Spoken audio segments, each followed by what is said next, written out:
So yesterday we covered some really hard stuff, but it was very freeing, it was very life-giving. So I'm really encouraged to speak to you guys again tonight. And after I made that video and that blog and sent it out, I realized that I'd missed a key component. And it kind of bothered me, but the Lord kind of let me just sit in it today and really process through it.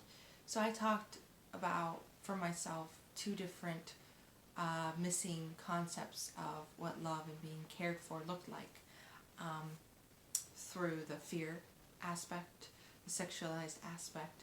But I was missing a big one that I felt continuously for a while, and it's the aspect of absent love. And it may not be like straightforward, but when there's supposed to be something and it is not there, it is absent. But if we look into the aspect of absence, it's not just not there, it's not just visible, it's not just missing. It is a void. It is a center of chaos within us, an empty void that's not there. And that can connect to, per se, if you want to speak to the fact of, parental love, or friendships, or guy-girl, but it also connects to the spiritual realm. And I think a lot of times we miss that. This whole concept of absence. When we don't have Jesus in our life, we have an absence, we have a void. And many of us who claim to be non-Christians, or sworn away from the faith in that, you live in this void, this emptiness, and you try to fill it with lots and lots of things. But this void remains void because you're missing the Father's love. And that's not necessarily what I'm talking about tonight per se, but that is a huge absence. But I feel like the Lord was really speaking to me on two different concepts of absence: love and fear. An absence of love is basically the concept that there's something that's supposed to be there, but it isn't. And for most of my life, I've tried to hide my experiences. I've tried to hide who I am, what I've gone through, because I'm afraid of how it would reflect on those around me, and I'm afraid of how others would react and respond to it. But I've really kind of come to a realization tonight, and a realization last night as well, and throughout today, that I can't live in fear of sharing my story because of how people are going to react, or how people are going to dismiss it. If they want to dismiss it, that's fine. But it's my experience, it's my feelings, it's my emotions, and it's the truth. So that's what I want to speak to tonight, is just getting the truth out in the open, speaking to what is truth and not being afraid to say what is truth. Absent love is a concept I grew up with. When my father took ill and a horrible darkness came over my family, I didn't just lose my father in that, I also lost my mother. And I'm sure she could attest differently to it. But what she didn't realize is that when she struggled with a mental illness and trying to battle this and trying to take care of my father and trying to take care of my sister and I came into this void of this darkness. Not only took one parent, but it took both my parents. And ever since, as a child, recognizing and realizing this, I have battled with this constant absence feeling. This fear of rejection, yes, but more so this absence, this void of trying to fill it with something that's going to give me life-giving love. Now I had Jesus all my life, and I had his presence, and I had the Holy Spirit, and he was my best friend, and he was there. But what I didn't have was what I desired and what I needed as a child. If I fell and scraped my knee, I picked myself up and continued. Yes, my parents would take me to the ER if necessary and soak my foot in kerosene, those old adages. They would do what was necessary to tend, yes. But sometimes you don't need the big extravagance. Sometimes you just need the small things. Sometimes you just need to be held. You just need to be comforted. You just need to be told that everything's going to be okay. And something I'm really struggling with right now, and having a hard time with, is this fact that people around me are celebrating my growth and everything that's happening that's great. But what they're not doing is not, especially those that are closest and knew me as a child, they're not stopping to look back and be like, when did she lose that? Where did she lose that? How did she lose that? No one is asking those hard questions. They're celebrating, but they're not taking full responsibility for why I lost my childhood or why I became the child I was and now I'm someone completely different. No one is taking responsibility for that, and maybe no one ever will. It's hard to say, honestly. But the fact is, there's an absence. There's a fear absence as well. Not only was what I desired, what I needed as a child not provided or given, that I had to, as I grew older, search and desire for it in the wrong places. Realizing there's a Jesus there, but never recognizing that my Jesus is not absent. He's not an absent father. He's not an absent mother. He is a present, all-loving, all-giving parental figure that's right here, right now, in this present. And that's a hard thing to kind of wrap my mind around when I've been surrounded by absence. I know a lot of people could attest differently, but I raised myself. My sister and I, we raised ourselves. You know, we took care of ourselves from very young ages. We learned how to fend for ourselves. We learned how to survive. We learned how to work and exist through, you know, so much sickness and darkness that we basically blinded ourselves to the exact truth just to survive and move our way through it. Living and growing up in a darkness that has no name and you can't put no blame to it, to anyone but the darkness. And that darkness is a vast void of absence. It's present, but it's not touchable, you know. There's a great fear in that. And whenever I bring someone close to me and trust in them, and I might easily, it sounds crazy, but I'm a super trusting person. But I'm also super cautious, hard to trust person. And what I mean by that is I'm willing to throw myself into something. But in that process of throwing myself into something, you also have to earn my trust. I'll give you all of myself, but you still have to work through things to earn my trust. And that's just because I've had no one to rely on but myself. Whenever I get to a hard place, I literally yell out into the unknown and say, I don't need anyone. I don't need anyone but myself. Now I also say I don't need anyone but Jesus. But I have lived through that construct and through that idea and mentality for most of my life because I didn't need anything else, you know. I didn't need what wasn't there. I didn't need to be told what should be there, but I never had or saw. I remember things as a little child. I have some pictures of when I was a kid, and life was very different. The life I knew and I remember and I grew up with was not the frozen images in that picture, was not the frozen images in my mind of some time that I can't even recall, you know. Is it fact or fiction? I can't even tell you that. But it's this aspect of how many of us are growing up or have grown up per se and lived in absence. How many have had parental figures that were absent? How many of us have gone through hard times and cried out to the world and no one responded and lived in this absence? I am a suicidal survivor. I have tried to hurt myself 2 different times. Not proud moments, but I reached those because I grew up in a period of absence that left me that when I came to such a hard place, a terrifying, lonely place, I didn't know what else to do but jump off the bridge, per se. You know, I didn't know what else to do to cry out for help than to jump off the bridge and do something drastic.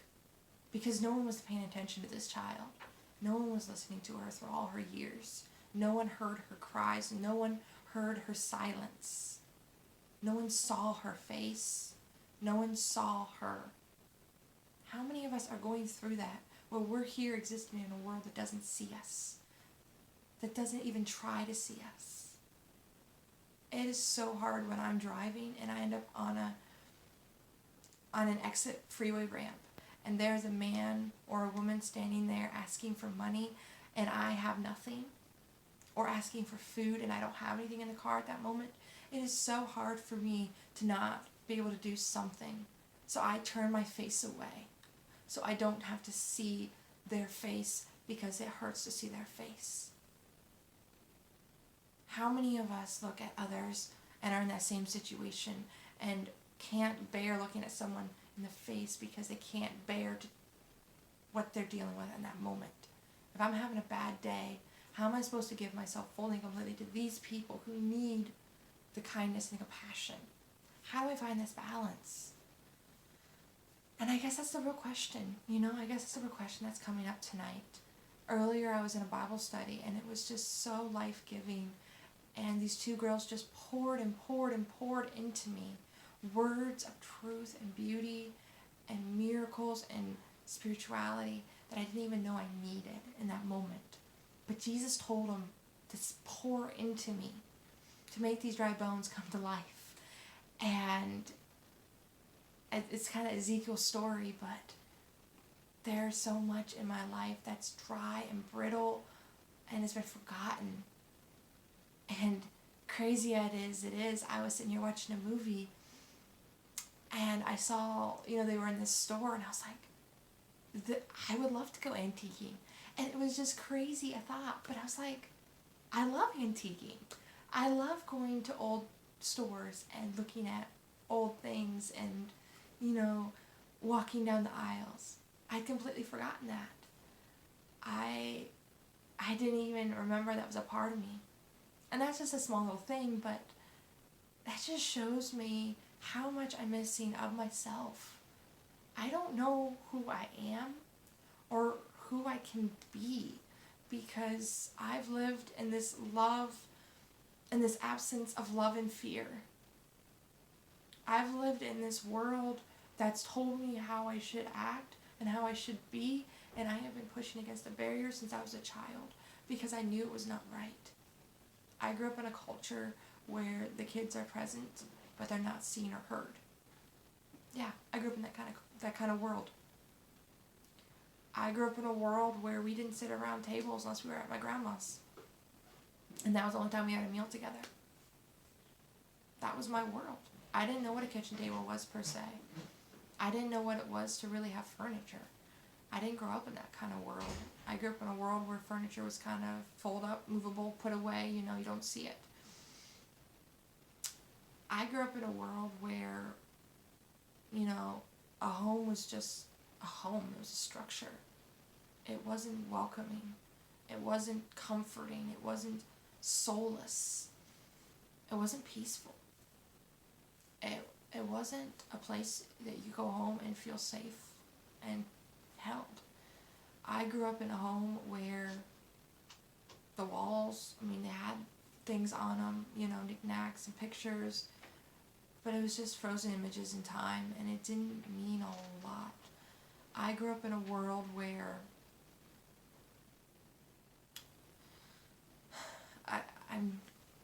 where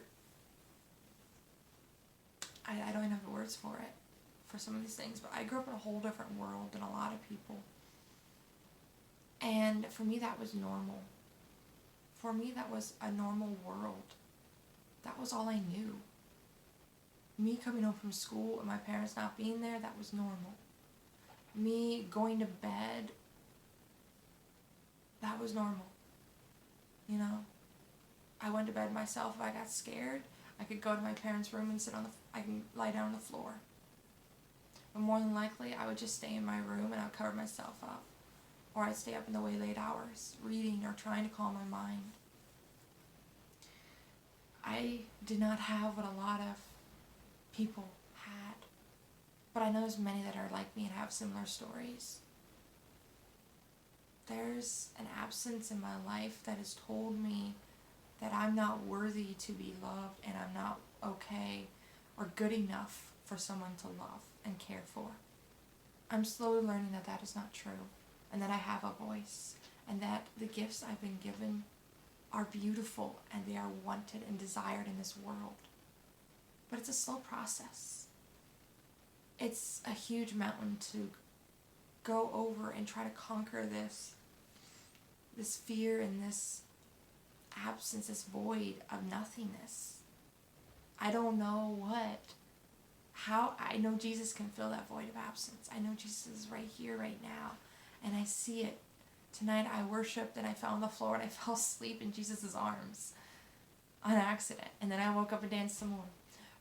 But it's just this continual process of growing, this continual process of celebrating, but also remembering, I am the way I am because of this, but I don't have to stay there. There are so many of us who live in this absence, who forget who Jesus is, that he can come into our place. There's so many of us who have let our absent parental figures or these things come in from our past, come into our life and take away who we are and what we are in Jesus' eyes. Because we don't even know who we possibly could be or are when we don't even know the Father. Because we're seeing the Father through our childhood eyes on what's missing, on what wasn't there. He's not an angry God. He's not an abusive God. He's not a God of wrath. He's a jealous God, but a righteously jealous God. He's a judging God, but a righteously judging God. But he's a God that's going to come quicker to hold you when you scrape your knee than he is to smack you because you did that in the first place. He is a God that's going to be there in a second, without a second thought, when you need him and cry out. You may not hear him, you may not see him in that moment, but that does not mean he is not carrying you in that moment. I love the image of the footprints in the sand and the image when we only see one pair of footprints. It's not ours. It's Jesus's. Because when we only see one pair of footprints, that's Jesus carrying us. We don't see him. We may not hear him. We may not even feel him. But in that moment, he's carrying us. That's our God. That's the Kingdom Father. We are his kingdom children. And that's the Kingdom Father who loves us and cares for us and is not going to be absent. He's not going to strike fear into us. And he's not going to take away love from us. There is no bandit in the night to come to steal that from us unless we let it. Unless we let the enemy in our doors. But Jesus is right there, with his shotgun ready to chase the enemy out. He's right there with a bat to beat him across the head. The enemy can't stay, not if we have Jesus. Set up a couch. Put Jesus right there every single time you go to sleep. He'll stand guard. He'll keep you safe. These are all new concepts, and I'm struggling with them as much as I'm sure you yourself are. But know that there's not just one set of love that was wrong, or two sets of love that was wrong. But in fact, there may be 3 sets of loves that was wrong. Love that should be there and was absent is wrong. There are so many parents out there so focused on their jobs, they're missing out on their kids' lives. That wasn't the case for me. I had a different story. Like I say, I can't really put blame. But the pain is still there. I still feel that pain, and I still become that child. That voiceless, silent child who would hide in the stairwell and listen to her parents' voices in the nighttime. Just to know that she wasn't alone. Or carefully hiding in the hallway, watching her parents move about in the kitchen without them knowing. Just to know that, everything was okay. I got really good at being very quiet and very secretive, so no one knew I was there. But sometimes just sitting on those steps when I was supposed to be asleep and just hearing my parents' voices was enough to help me know that I was okay, that things were going to be okay.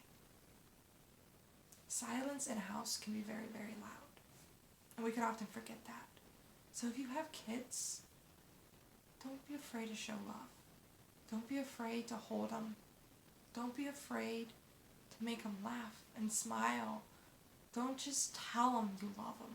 Show them you love them. You can get me 20 million gifts, but that does not speak to my love language of hearing how much you love me, of feeling how much you love me. Because that's really what it's about. Jesus is going to give us so many gifts, but he's also going to show us how much he loves us.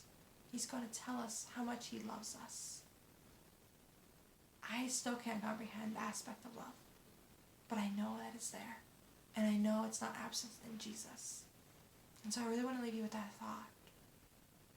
Absence is nothingness, and we don't have to let it stay there. We have Jesus, and he will fill that absence in a heartbeat, and he will let us know how loved and desired and adored we are. And if we can't see or hear it ourselves, he'll go send someone to come in and tell us. I didn't know how much I needed to hear that tonight until those two girls surrounded me and spoke those words into me and spoke through the Father. And it really refreshed me, and it really restored me, and it really encouraged me. And that's what I want to do for you tonight. This is the KingdomChild Chronicles.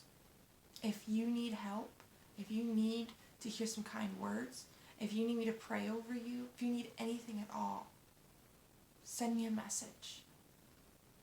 Send me a message. If you are facing a crisis, send me a message. I am not here for myself.